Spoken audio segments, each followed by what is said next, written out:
Corona സമയത്ത് 10ാം ക്ലാസ്സിൽ ഇവിടെ ഇരിക്കുന്ന പലർക്കും ക്ലാസ് കൊടുത്തു. അപ്പം ആ ഒരു 10ാം ക്ലാസ്സിൽ നിങ്ങൾ ഞങ്ങളെ ട്രസ്റ്റ് ചെയ്ത് തുടങ്ങിയതാണ്. അതിനുശേഷമാണ് ഇതിൽ പലരും നമ്മുടെ റെസിഡൻഷ്യൽ സ്കൂളൊക്കെ വന്നത്. അപ്പം ആ ഒരു റെസിഡൻഷ്യൽ സ്കൂൾ വരുമ്പോൾ എനിക്ക് ഓർമ്മ ഇപ്പോഴും അജിത്തിൻ്റെ പാരൻ്റൊക്കെ വരുമ്പം സാറേ ക്ലാസ് റൂം ഇവിടെ ഉണ്ടാവും, ഇവിടെ ഉണ്ടാക്കി വരും. ഹോസ്റ്റൽ, ബോയ്സ് ഹോസ്റ്റലോ അതിപ്പോൾ ഇവിടെയാണ്. ആ ഒരു അവസ്ഥയിലുള്ള ഒരു കെട്ടിടമായിരുന്നു. പക്ഷെ എന്നിട്ട് പോലും ഓൾമോസ്റ്റ് 150ഓളം കുട്ടികൾ എന്താണ് ആ ഒരു വർഷം ഞങ്ങളെ ട്രസ്റ്റ് ചെയ്തിട്ട് എജ്യൂപോർട്ടിന്റെ റെസിഡൻഷ്യൽ സ്കൂള് +1 പഠിക്കാൻ വന്നു.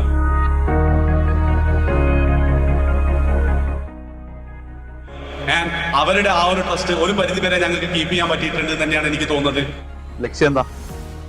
IIT Bombay CS. IIT Bombay CS അടിപൊളി. ഓക്കെ, ഇതേപോലെ തന്നെ ഓൺലൈനായിട്ട് ഞങ്ങളുടെ കൂടെ പഠിച്ചിട്ട് ജയിക്ക് ഞങ്ങൾ പോലും പ്രതീക്ഷിക്കാത്ത മികച്ച വിജയം നേടിയ ഒരുപാട് മക്കൾ ഇവിടെ എന്റെ മുന്നിലുണ്ട്.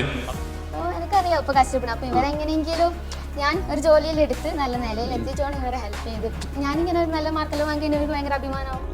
+1 +2 നാട്ടിലൊരു സ്കൂൾ പഠിച്ചിട്ട് ഓൺലൈനായിട്ട് ജെയ്ക്ക് പ്രിപ്പയർ ചെയ്തിട്ട് ഈ 99% വാങ്ങാന്ന് പറഞ്ഞു കഴിഞ്ഞാൽ എനിക്കൊന്ന് കേരളത്തിൽ തന്നെ ആ ഒരു രീതിയിൽ വരുമ്പോൾ ടോപ്പ് 5 നീ എന്തായാലും ഉണ്ടാവും. അതുകൊണ്ട് തന്നെ ഈ ഒരു പരിപാടി ഉദ്ഘാടനം ചെയ്യാന്ന് പറയുമ്പോൾ ശരിക്കും അത് ഞാനല്ല ചെയ്യേണ്ടതെന്ന് എനിക്ക് തോന്നുന്നത്. അത് ഞങ്ങളെ വിശ്വസിച്ച ഈ പാരൻസും അതേപോലെ തന്നെ കുട്ടികളുമാണ്. നമുക്ക് ജെയിൽ ടോപ്പ് 3 റിസൾട്ട് കിട്ടിയ ആ മക്കളെ ഞാൻ എന്താണ് ഈ ഒരു പരിപാടി ഇനാഗ്രേറ്റ് ചെയ്യാൻ വേണ്ടി വിളിക്കുകയാണ്. യെസ്, കേറിവാള സൽമാൻ, ഇക്രം ആൻഡ് സുഹൈൽ.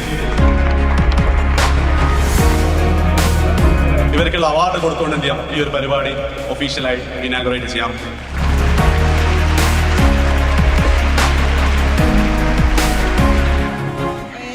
SSC കഴിഞ്ഞ സമയത്ത് എനിക്ക് ഒരുപാട് ആശങ്കകളായിരുന്നു. കാരണം ആദ്യമായിട്ട് തുടങ്ങുന്ന ഒരു സ്ഥാപനമാണ്. അപ്പൊ എന്റെ മകൻ എന്നിൽ ഈ സ്ഥാപനത്തിൽ അങ്ങേയറ്റം വിശ്വാസം അർപ്പിച്ചിരുന്നു. അന്നത്തെ ഇനാഗ്രേഷൻ കണ്ടപ്പോൾ തന്നെ എനിക്ക് മനസ്സിലായിട്ടുണ്ട് ഇത് വെറുതെ അല്ല നമ്മുടെ എജ്യൂപോർട്ട് എന്നുള്ളത്.